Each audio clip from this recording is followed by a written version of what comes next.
My husband slapped our own son just because Matthew asked for a simple birthday cake. I thought that would be the most painful wound of my entire life. But the very next day, right before my eyes, my husband gifted a luxurious iPad to his nephew with a smile of pure pride. It was then that my father arrived and saw the red mark of the slap on his grandson's cheek. I had never seen my father so angry. In front of everyone, he uttered a single sentence that made my husband laugh with sheer contempt. No one could have ever imagined that this one sentence would be the absolute destruction of my husband's entire life. Before we get to the core of today's story, for those of you who have already subscribed and hit the like button, I wish you great health and hope life showers you with abundance. Comment down below which state or city in the US you're watching us from. I hope you find this video helpful and that we can all take away a valuable lesson. Please watch until the end. My name is Sarah. If anyone were to ask me when my life began to change, the answer wouldn't be when I got divorced, nor when my husband filed for bankruptcy, not even when he was left without a single dollar to his name. Everything started with a slap that landed across the cheek of my own son. That day, Matthew was turning 7 years old. From the moment he woke up, his face was lit up with a bright smile.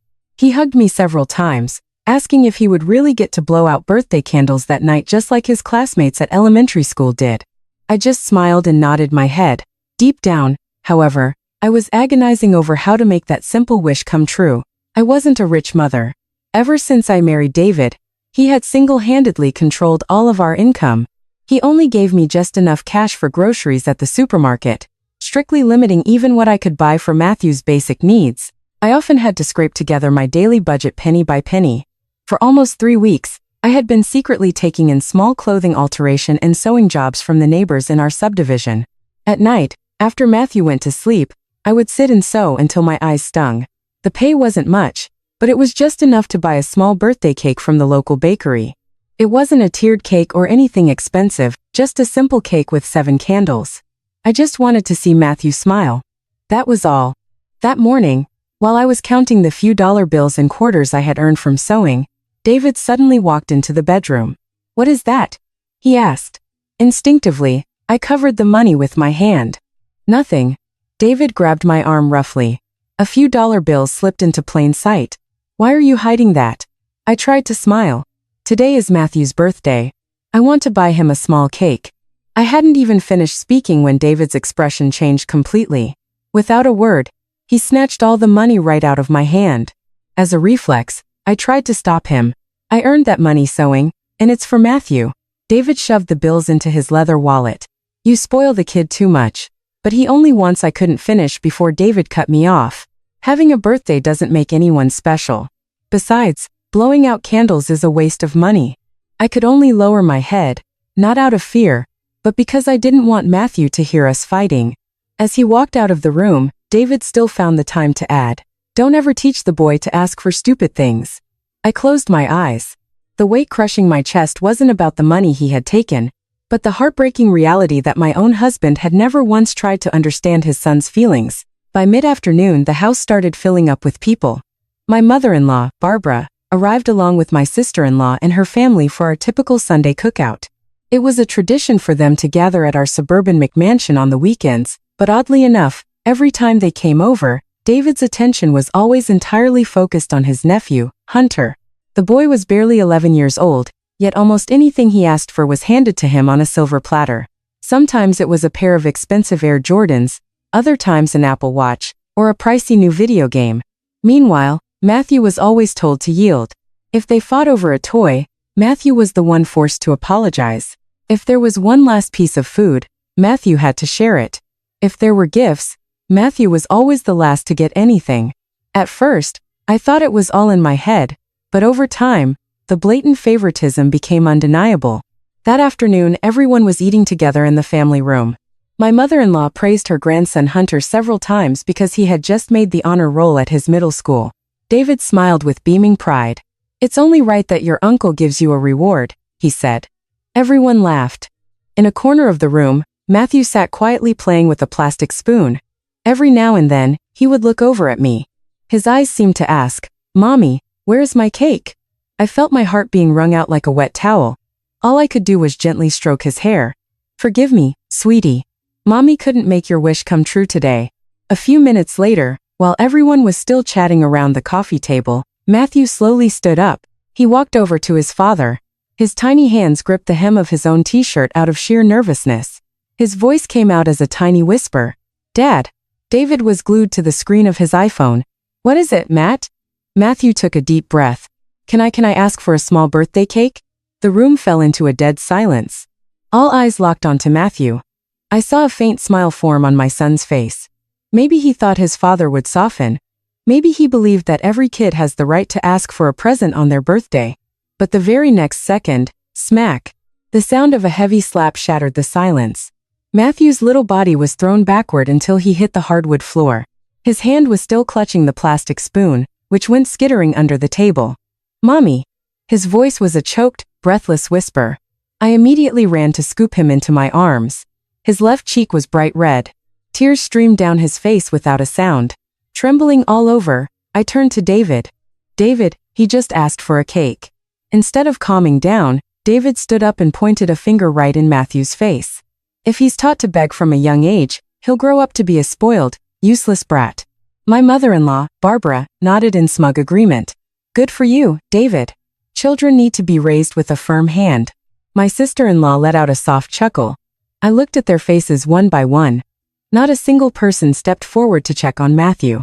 Nobody asked if his cheek hurt. Nobody thought that violent slap was an overreaction. All they did was validate David. I hugged Matthew tighter against my chest, but I couldn't have imagined that the very next day, David would do something to deepen the wound in my son's heart 1,000 times over. That night, Matthew went to sleep without saying a single word. He didn't even cry anymore. That was exactly what terrified me the most. Normally, after a crying fit, he would come hug me and tell me whatever was on his mind. But this time, he just hugged his favorite stuffed animal and closed his eyes much faster than usual. Right before drifting off completely, his little lips whispered, "Mommy, tomorrow I won't ask for anything else." I held my tears so they wouldn't fall. That sentence echoed in my head until morning. The next day, the house was filled with noise again. It turned out my mother-in-law had come over specifically because my nephew was dropping by after school. According to her, David had prepared a little surprise for him. I had absolutely zero interest in knowing what it was. My thoughts were entirely focused on Matthew, who had been dead silent since he woke up. Normally, he'd run out to the backyard to play with his Hot Wheels. Not today. He sat alone on the porch, drawing something in an old notebook. I walked up to him. "What are you drawing, buddy?" Matthew snapped the notebook shut. "Nothing, Mom." I forced a smile. "If you don't want to show me, that's okay." Eventually, he slowly flipped the page open. He had drawn a little boy standing in front of a birthday cake with 7 candles. Next to him was a mother. There was no father figure drawn. My chest tightened again. I rubbed his back, entirely unable to speak. Around noon, the honk of a car echoed in the driveway. David had just come home from the office, but this time, his face looked far more cheerful than usual. In his hand, he carried a crisp white bag with that unmistakable bitten apple logo that everyone recognizes. My nephew immediately ran up to him. "Uncle Dave, who is that for?" David grinned from ear to ear. "You'll see right now." Everyone gathered in the foyer. I stayed standing in the back, holding Matthew by the hand. A tiny sliver of hope sparked in my heart. Maybe David felt guilty. Maybe this gift was actually for Matthew. Maybe last night he just let his anger get the best of him. I squeezed Matthew's hand a little tighter. I saw my son's eyes begin to sparkle. He stared unblinking at the white bag. His hand absent-mindedly gripped the bottom of my shirt. David pulled a sleek, flat box out of the bag. It was still wrapped in its original plastic. My mother-in-law gasped in admiration. "Oh my goodness, that is incredibly expensive." My nephew started jumping for joy, though he still didn't dare grab it. Maybe he too thought the gift wasn't for him. David stood there, smiling with sheer satisfaction. Then, he handed the box over. "For you." My nephew's eyes went wide. "Seriously? Uncle Dave?" "Yep, for getting such great grades and making the honor roll." The foyer erupted in applause. My mother-in-law hugged her grandson, praising David as the most thoughtful uncle in all of Texas. Everyone was smiling happily. Everyone except for one little boy standing right next to me. Slowly, Matthew let go of my hand. His gaze was no longer glued to the iPad. He was staring at the floor. His face was entirely void of expression. He wasn't angry. He wasn't crying. He was just silent. A silence that hurt so much more. I knelt down in front of him. "Matthew?" He instantly forced a tiny smile. "That's so cool, Mom. I hope Hunter likes it." I barely had the strength to smile back. A boy so young still found it in him to wish for someone else's happiness, even while his own heart was breaking into pieces. Shortly after, my nephew started setting up his new iPad. Everyone crowded around him on the living room sofa. They laughed as the screen lit up, busy praising the camera's technology. No one noticed that Matthew was slowly walking out to the backyard. I followed him.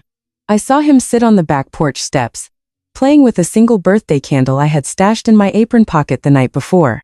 I had actually bought that candle long before David confiscated my money. The wick had never been lit. Matthew rolled it softly between his little fingers. "Mommy? Tell me, sweetie, if next year," he paused for a moment, "if I don't celebrate my birthday, it's okay, Mommy." That sentence finally made my tears spill over. I pulled him into a fierce hug.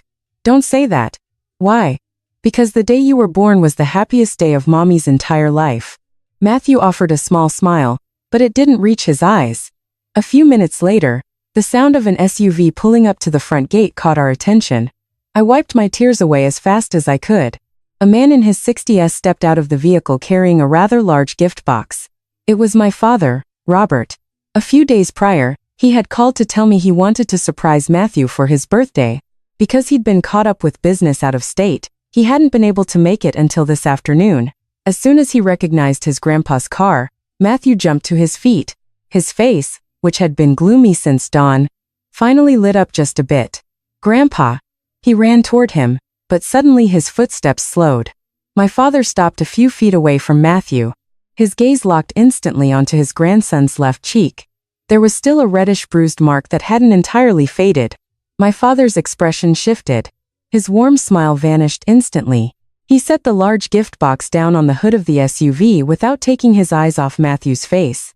With a very soft voice, my father asked, "Matthew, what happened to your face?" Instinctively, Matthew lowered his head, and his hand started fiddling with his shirt hem. He didn't answer. I could see my father's breathing grow heavier. He slowly turned his head toward the large living room window. Inside, David was still laughing with his family while watching his nephew play with the brand new iPad. My father's gaze shifted from David's face to the iPad in the nephew's hands, and then back to the mark of the slap on Matthew's cheek. I had known my father my whole life. He was not a man prone to quick anger, but for the first time ever, I saw the gleam in his eyes turn absolutely ice cold. And when he started walking toward the front door, I knew something massive was about to go down. My father walked in unhurried. The atmosphere in the living room, which had been full of laughter seconds before, gradually grew incredibly awkward. No one knew why he had walked in looking so furious. I followed right behind him, holding Matthew's hand. I don't know why, but I felt that something I had been suppressing for years was finally going to explode today. My father stopped right in front of the coffee table. He didn't look directly at David. Instead, he stared at the iPad still in Hunter's hands. Then, he slowly lifted his head. "David." His voice sounded completely calm, but it was exactly that eerie calmness that plunged the entire room into absolute silence. David glanced up at him. "Well, look who it is. Robert, you're here." There was no warm greeting, no respect. He went back to paying attention to his nephew as if my father's arrival was completely insignificant. My father took a deep breath. "Put that device down for a second." Everyone exchanged confused glances. The nephew looked bewildered and eventually handed the iPad over to David. My father then asked in a low voice, "Who bought that?" "I did." "For who?" "For my nephew." My father nodded slowly. "And my grandson?" David shrugged indifferently. "What about Matt? He is your son too. He has a heart too." My father's tone began to shift, and I saw him look David dead in the eye.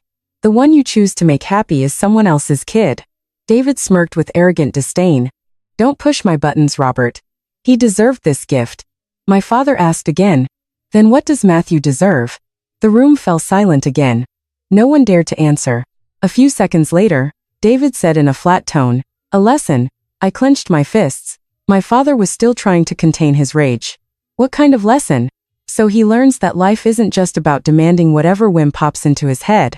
Upon hearing this, my mother-in-law nodded in immediate approval. Exactly. Kids these days are way too spoiled. We are very proud that David has the guts to discipline his son firmly. My father slowly turned his head toward my mother-in-law. I am not speaking to you, ma'am. That single sentence shut her up instantly. For the first time, no one dared to interrupt my dad. He turned back to David. I just want one answer. Do you regret it or not? David didn't answer. Instead, he leaned back into the leather sofa and crossed his arms. I don't feel like I did anything wrong. My chest felt tight. I knew my father had just given him an out, a chance, but that chance had just been thrown right into the garbage. My father lowered his head for a few seconds and then bang. He slammed his palm against the glass coffee table with so much force that the coffee mugs violently rattled. My nephew even ran to hug his grandmother out of pure shock. I didn't come here to listen to your excuses.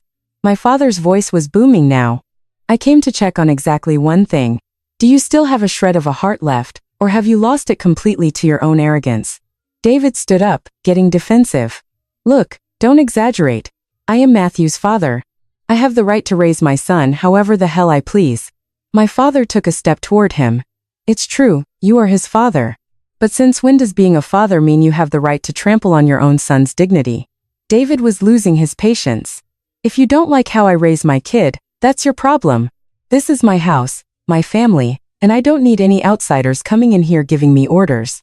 Those words poured gasoline on the fire. My mother-in-law scrambled to her feet. David is right. In-laws have no business meddling in their children's marriages. I looked at my mother-in-law in absolute disbelief. Even after seeing everything that happened, she was still choosing to blindly defend her son. My father let out a faint smile, but there wasn't a drop of warmth in it. I am not meddling, he said, pointing back at Matthew, who was still hiding behind me. I am defending my grandson. Silence suffocated the room. Then, my father stared at David unblinking. Listen to me very carefully. From this exact moment forward, do not ever refer to me as your father-in-law or your family, ever again. Everyone's eyes went wide. David looked taken aback for a second, but it only lasted a moment. Then he let out a scoffing laugh. All this drama over some nonsense. Nonsense? My father's tone turned glacial. To you, it might be nonsense, but to a little boy, a slap from his own father can be a wound he drags with him for the rest of his life. Nobody spoke. Even the sound of people breathing could be heard clearly. David spoke again, dripping with defiance. So, what are you going to do? You going to sue me? Expose me? You going to ruin my life? My father gently shook his head. No. Then he looked him dead in the eye. I am just going to take back what all this time was never really yours to begin with. That sentence made everyone exchange confused looks. My mother-in-law frowned. My sister-in-law looked completely lost. Even I didn't understand what my father was referring to. Only David still looked relaxed. He even gave a mocking smile. Are you threatening me? Is that a warning? David laughed even harder. What exactly are you going to take from me? This house is in my name. My sports cars are paid off. My real estate development company is expanding rapidly. I built all of this by myself. My father didn't argue with him. He just stared at David for a long moment. It was a strange look. It wasn't a look of rage, but the look of a man who had just finalized a massive decision.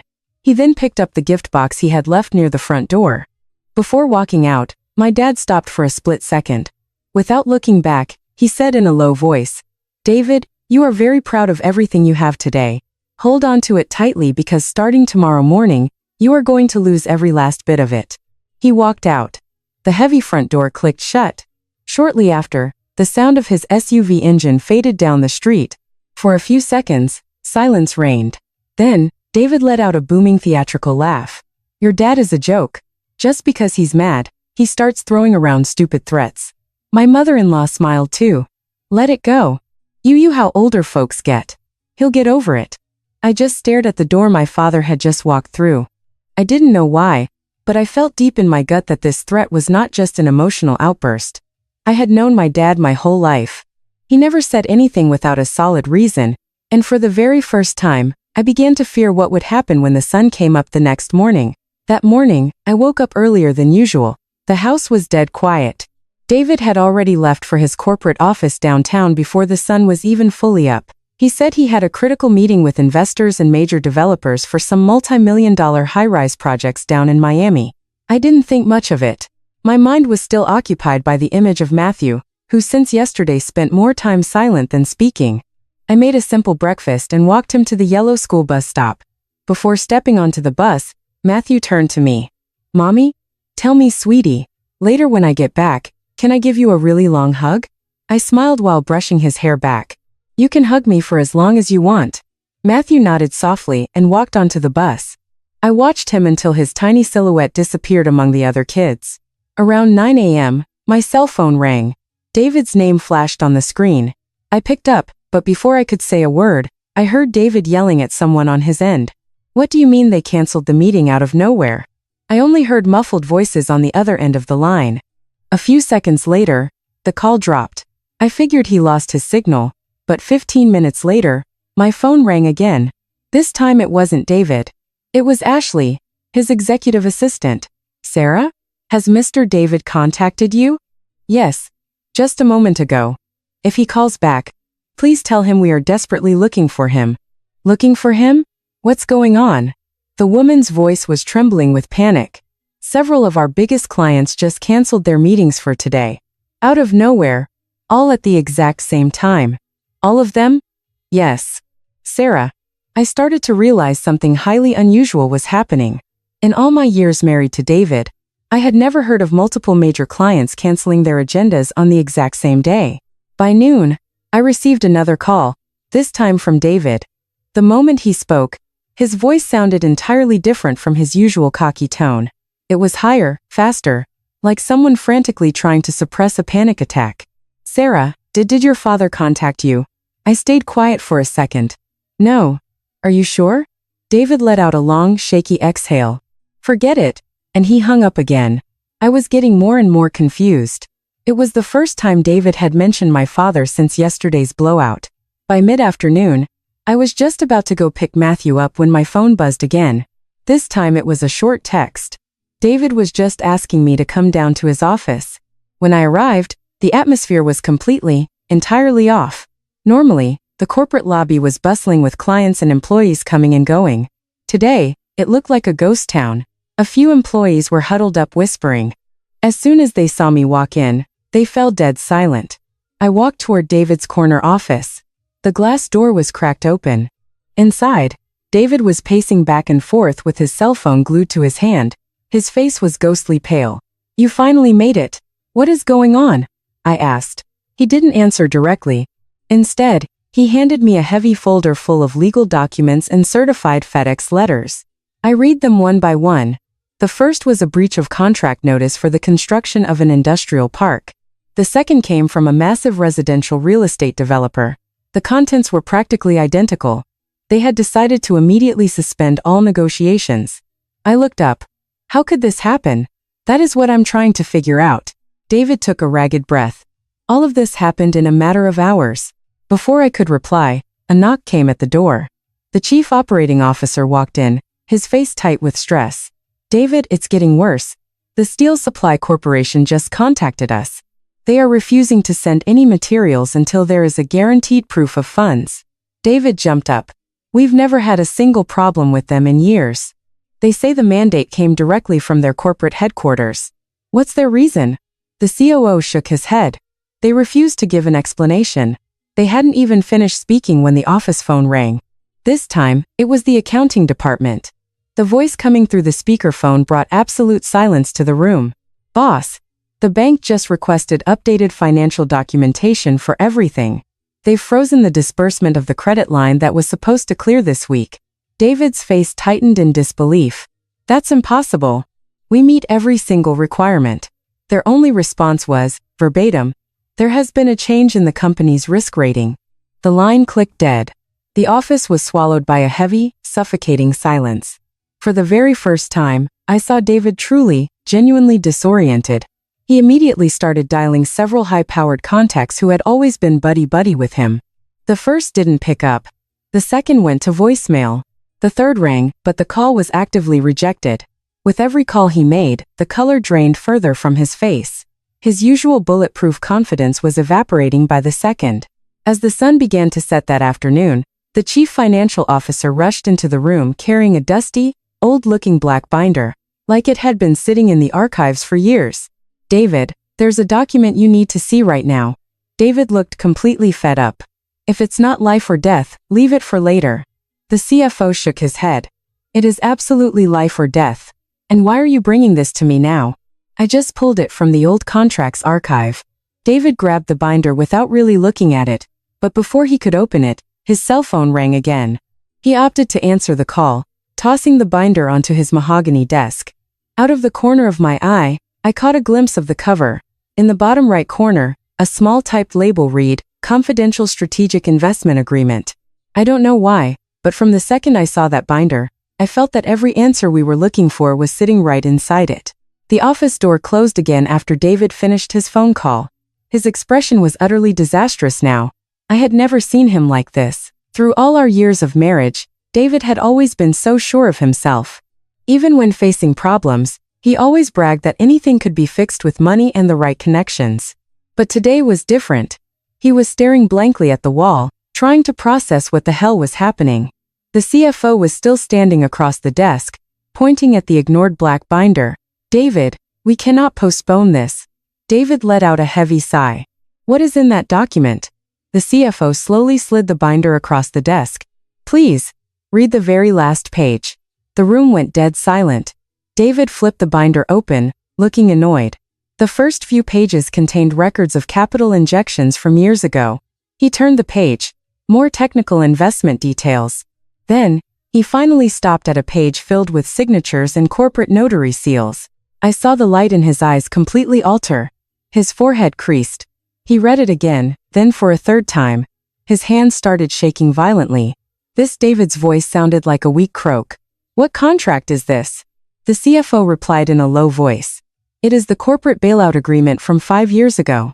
Even I was shocked. "Bailout?" The CFO turned to me. "You probably never knew this, Sarah. 5 years ago, this company was on the absolute brink of filing for Chapter 11 bankruptcy." I looked at David. In all this time he had never once mentioned that era to me. All I knew was that his business had gone through a rough patch. And then, a few months later, it miraculously experienced explosive massive growth. The CFO continued explaining. "At the time, every single bank denied our loan applications. Almost all our suppliers suspended their services. The company couldn't even make payroll. If an angel investor hadn't stepped in right then, this company would have been liquidated." I began to understand where this conversation was heading. And who was the investor? The CFO didn't answer directly. He just pointed at the name of the LLC printed on the final page. I read it slowly. The name of the holding company meant nothing to me. However, right beneath it was the name of the majority shareholder. When I read that name, my blood ran cold. My father, Robert. The office felt like a vacuum. David stared fixedly at that name, unblinking, as if praying he was reading it wrong. That is impossible." The CFO nodded slowly. "We verified all the corporate and SEC filings. There is no mistake." I was struggling to believe it myself. My dad had never, not once, mentioned that he was the head of such a powerful private equity fund. And even more shockingly, that he had personally saved David's company. The CFO then flipped to other pages in the document. The first capital injection was for $2 million. He turned the page. 6 months later, another $1.5 million was added. Next page, another $2 million. And on the final page, $2 million more. A grand total of $7.5 million. I took a deep breath. For the first time, I finally understood why David's company had grown at such a staggering, seemingly impossible rate over the last few years. There was a hidden hand keeping him afloat in the shadows. David was frozen in his leather chair. His face grew paler by the minute. "Why? Why did I never know?" The CFO answered cautiously. "Because that was the investor's strict demand. He required absolute anonymity. All communications and wire transfers were handled through a shell matrix." I closed my eyes for a second. Memories of things that used to seem strange started flooding back. Every time David's company hit a roadblock, somehow a massive development project would just fall from the sky. Every time cash flow was in danger, fresh funds magically cleared. All this time, I believed it was strictly the fruit of David's brilliant hustle. Now, the puzzle pieces fit perfectly. The CFO turned one more page. There is one more thing, David. David lifted his head at a glacial pace. What? There is a special morality clause in this contract. What clause? The CFO took a deep breath before answering. The investor retains the right to immediately withdraw all funding and call in all debts if he determines that the receiving entity has violated the agreed-upon core values. Core values? The CFO nodded. Integrity, honesty, and family moral responsibility. I saw David's hands curl into tight fists. For the very first time, his face showed true remorse, not for hitting Matthew, but because he had just realized that this entire apocalypse was directly tied to the argument from 2 days ago. With a hollow voice, he asked, "And if the investor exercises that right?" The CFO didn't use words to answer. He handed over a certified FedEx letter that had been delivered that very morning. David ripped it open. The document contained just a few brief, highly formal lines. The investing entity hereby provides official notice of the immediate and permanent suspension of all subsequent funding rounds. All linked credit lines are terminated. The company is required to liquidate and settle all financial obligations in accordance with the terms of the contract. There were no curse words, no wild threats. But the cold corporate reality of that letter was infinitely more terrifying than anyone screaming. I looked at David. He was still holding the paper with trembling hands. His lips moved in slow motion. "Are you sure this is your father's doing?" I didn't answer, because deep down in my heart, I already knew the truth. A few seconds later, the CFO spoke up again. "Actually, there is even worse news." David looked up with dead empty eyes. "There's more?" The CFO swallowed hard. "If the primary investor officially withdraws all asset backing, according to the commercial lending laws, the bank has the right to demand the immediate, accelerated repayment of every single outstanding corporate loan." The room fell silent again, and in that exact moment, I saw true, raw fear in the eyes of a man who had spent his whole life believing he was invincible. From that day on, our house turned into a strange place. Not because the furniture had changed, but because the man living in it was no longer the same. David almost never came home before midnight, and when he did, he locked himself straight in his home office. His phone rang constantly. Sometimes he spoke in a begging, pleading tone. Other times he screamed in pure rage, and sometimes he just sat in silence for a long time before hanging up without a word. I chose not to ask questions. I knew any answer coming out of his mouth would only be loaded with misplaced anger. 2 days later, the news officially broke, not on the local TV stations, but in the employees' group chats. One of the admin girls texted me, "Sarah, is it true the company is going under?" I read the text several times. Before I could reply, she sent a photo of the company's main entrance. Dozens of construction workers were crowded out on the sidewalk. Several supply trucks were parked out front, blocking the gates. No one was allowed inside. I could only stare at my phone screen in silence. That evening, David came home looking physically withered. He didn't even change out of his suit. The tie he always kept perfectly knotted hung loose and crooked around his neck. He opened the stainless steel fridge, stared into it for a few seconds, and then closed it without grabbing a thing. I set a glass of ice water on the kitchen island. "Drink some water." David sat down slowly. His hands betrayed sheer, absolute exhaustion. We sat in silence for a while. Then, he spoke in a low voice. "They shut down 4 of our active job sites today." I didn't interrupt. He kept talking to himself. "If we don't get a cash injection by next week, I'll have to file for mass furloughs and lay off all the crews." I remained quiet. Not out of a lack of empathy, but because I knew in that moment David was only talking to his own ego. The next day, the situation escalated drastically. The COO came to our house holding a massive stack of folders. I overheard their conversation from the hallway. "David, the heavy equipment leasing company just showed up at the warehouses. They have a court order for repossession." "For what, ma?" "Machinery. All of it. Every caterpillar. Every crane that was leveraged as collateral." The room went quiet. Then came the harsh screech of a chair being shoved back violently. David had shot to his feet. "They can't do that. They have a judge's mandate, just like the contract stipulates." The COO sounded incredibly cautious. "They say the payment grace periods have officially expired." I watched David walk out to the back patio. He stood there for a long time, staring out into the empty backyard, trying to swallow a razor-sharp reality. 2 days passed, and more bad news arrived. This time, from the bank. It wasn't a simple late payment notice. It was official documentation stating that every single corporate credit account had been frozen solid. I watched David hold that letter for an eternity. He read it over and over, perhaps hoping the ink on the page would magically change. But no, it was over. That night, it rained heavily. As I was going to lock the front windows, I noticed a black sedan parked right in front of our driveway. Several men in sharp suits stepped out holding clipboards. They identified themselves as bank-appointed appraisers. I was a bit confused until one of them politely said, "Ma'am, we are just following protocol.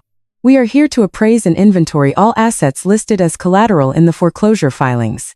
I watched the last drop of blood drain from David's face, leaving him as white as a sheet. He tried to argue with them, but the appraisers just strictly did their jobs. They took photos of our suburban estate, jotted down the VIN numbers of the luxury SUVs in the driveway, and documented every valuable asset.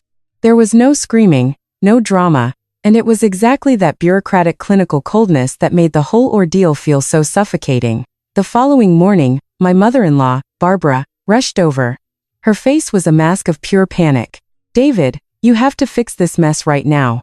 What are the neighbors going to say if the bank forecloses on this house?" It was the first time I had ever heard my mother-in-law worry more about public embarrassment than her own son's well-being. She kept rambling, "If you need cash, sell the summer cabin at the lake. Sell the Porsches. The most important thing is that our family's name doesn't get dragged through the mud." David just kept his head down. There were no arrogant comebacks anymore. Hours later, my sister-in-law showed up, but she didn't come to offer emotional support. She came to grab the iPad that Hunter took everywhere. Her son had been whining because he was terrified the bank appraisers were going to repossess his tablet too. Without exchanging more than a few words, they bolted. I watched David from a distance as he stared at his sister's car disappearing down the street. The very people who used to show up daily to bask in the fruits of his success were now drawing hard boundaries. No one offered to help. No one told him they had his back. They came when there was a feast, and they scattered like roaches the second the bill arrived. Late that night, David sat alone in the dark living room. He hadn't turned on the lamps. The only light came from the street lights filtering through the large windows. I was about to head up to bed when he suddenly called out to me, "Sarah." I stopped. "Do you think if I go see your dad, I can still fix all this?" I stared at him for a long time. The question felt surreal. For years, David had been absolutely convinced he was the master of his own universe. Now, for the first time, he was placing all his hope on the very man he had publicly humiliated just a week ago. I didn't answer because I didn't know if the door to forgiveness was still open. But deep down, I felt David had realized way too late who the person silently holding up his entire life really was. The next morning, David woke up much earlier than usual. For the first time in days, he put on a crisp white dress shirt, the kind he used to wear for his most vital board meetings. But this time, he wasn't carrying blueprints or project pitches. There was no leather briefcase or black car waiting for him outside. He just held a small manila folder. Before leaving the house, he stopped in front of Matthew's bedroom. The door was cracked open. Matthew was still dead asleep, hugging his favorite stuffed bear. David stood there for a very long time. Who knows what was going through his head in that moment? Then, he sighed softly and pulled the door shut without waking his son. "I'm stepping out for a bit," was all he said to me. I nodded without asking questions. I already knew exactly where he was going. My father's house sat at the end of a very quiet road out in the country, in the Hudson Valley. It wasn't flashy like the mansions the tech bros or real estate tycoons parade around in magazines. It was a traditional, rustic stone house, very humble. The front yard was bursting with hydrangeas and geraniums that my dad tended to himself. He had never cared for excessive luxury. When David arrived, the front gate was already open. My father was watering the flower beds with a garden hose. He saw David pull up, but he didn't stop what he was doing. There was no greeting, no smile. David walked up slowly. "Mr. Robert." My father kept watering the plants. The tension became unbearably thick. Seconds ticked by without a single word being spoken. Finally, David spoke again. "I came to ask for just a few minutes of your time, please." Only then did my father shut off the brass valve, dropping the hose next to a large clay pot. "You have 5 minutes." His voice was entirely flat. David nodded quickly. "That's enough." They sat across from each other on the stone porch. I had pulled up a few minutes behind him, worried the conversation would devolve into a screaming match. From a distance, I watched the backs of these two men, a father trying to protect his grandson, and another father who had just realized the magnitude of his own sins. David pulled out the manila folder. "Mr. Robert, I know I've made a lot of mistakes." My father didn't reply. "I also know you are deeply disappointed." Silence. "I didn't come here to make excuses. I came to ask for a second chance." My father finally looked up. "A second chance?" "Yes, a chance to fix things." My father studied David closely. "Did you come here today as Matthew's father, or as the owner of a bankrupt company?" The question paralyzed David. A few seconds later, he answered in a whisper, "I came as both." My father slowly shook his head. "That is exactly your problem. You still don't get it." David looked at him in total confusion. My father continued, "If your company was thriving and pulling in millions, would you be sitting on my porch today?" There was no answer. "If they hadn't shut down your high-rises in Miami, would you be here right now crying about how you treated Matthew?" David lowered his head again. My father exhaled slowly. "You aren't sorry for the slap. You are sorry for the consequences that slap brought upon you." Those words completely shattered David's composure. I knew my dad had just said to his face what no one else had the courage to say.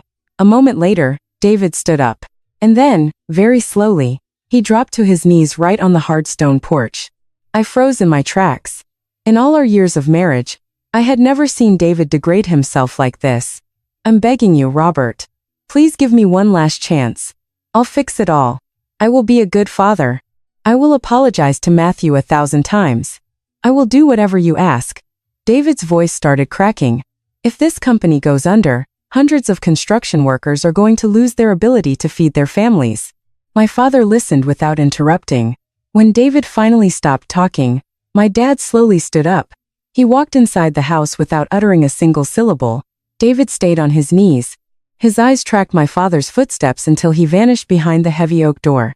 For a second, I actually thought maybe my dad's heart was softening, that maybe he was reconsidering the whole thing. A few minutes later, the door swung open again. My father stepped out holding a white cardboard box tied with a blue ribbon. It wasn't very big, roughly the size of a standard bakery box. He held it with both hands. David scrambled to his feet instantly. His face was flooded with a sudden rush of hope. He probably believed that box held the notarized contracts that would save his firm or a cashier's check that would halt the foreclosures. My father walked up to David and placed the box right into his hands. "Open it, please." With shaking hands, David untied the blue ribbon. As he slowly lifted the lid, his face turned to stone. His eyes stopped blinking.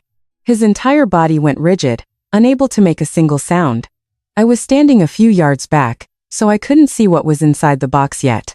However, based on the absolute devastation on David's face, I knew whatever was in there was infinitely more painful than losing his entire net worth. With excruciating slowness, David pulled the contents out of the box. It wasn't a stack of legal documents. It wasn't a stack of promissory notes, nor a contract to pull him out of ruin. Inside, there was only a small, incredibly simple birthday cake. Stuck into the frosting were 7 unlit candles, and sitting next to the cake was a small brown envelope. My hands began to shake. I recognized that bakery box instantly. A few days before Matthew's birthday, my dad had called me in secret. He told me he had ordered a special cake for his grandson because he wanted to surprise him. But since he had to travel out of state for business, he had the bakery deliver it to his house first. I never could have imagined that very same cake would end up in David's hands today. My father stared at him, his expression utterly unwavering. 2 weeks before Matthew's birthday, I had everything ready. His voice possessed a devastating calmness. I also bought him the one gift he wanted more than anything in the world, a navy blue bicycle with a matching helmet. And I did it because my greatest joy in life is seeing my grandson laugh. David kept staring down at the cake. His hands were trembling uncontrollably. My father went on. "But when I walked through your front door, the only thing I saw was the red print of your hand on his face." The porch fell into absolute deafening silence. The morning breeze rustled the hydrangeas. Nobody spoke a word. "I kept this cake on purpose, not because I expected some miraculous change in you, but so that one day you would realize just how damn cheap a child's happiness actually is." My dad pulled one of the candles out of the cake and held it right up to David's eyes. "My grandson didn't ask you for a sports car. He didn't ask you for a mansion in the hills. He didn't ask for a trust fund. All he wanted was the chance to blow out 7 damn candles with his father. And you couldn't even give him that. David's tears finally spilled over. For the first time since the day I met him, he sobbed uncontrollably, making no effort to hide it. With a voice that was barely a thread, he managed to choke out, "I failed completely." My father nodded slowly. "You didn't fail the day your company went bankrupt, David. You failed the exact day your son lost hope in his own father." That final sentence was the kill shot. David buried his face in his hands and wept bitterly, but there was no turning back. Nothing could be undone. Several weeks later, the liquidation and foreclosure processes for the company's assets were finalized. The downtown office building changed hands. The heavy machinery was auctioned off. The luxurious suburban McMansion, which for so long had been the family's crown jewel, was sold at a sheriff's auction. The high-end cars that used to decorate the driveway were towed away one by the repo men. What surprised me the most wasn't the loss of material wealth, but seeing how all those people who used to swarm around David daily vanished into thin air like magic. My mother-in-law, Barbara, decided to move into her daughter's condo. She claimed that at her age she couldn't bear the humiliation and hardship. The nephew they had spoiled rotten never once came to visit him. Not a single person stayed when the money and the luxury evaporated. In the end, David was left completely and utterly alone. As for me, I finally made the decision I had been putting off for far too long. I filed for divorce, not because David was broke, but because I absolutely refused to let Matthew grow up in an environment that made him feel utterly worthless. The legal process was quick and quiet. David didn't contest a single thing.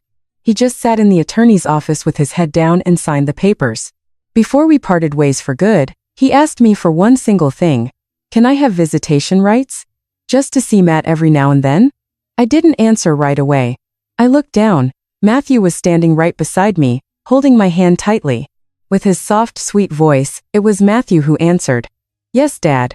You can come see me, but only on the condition that you don't get mad anymore."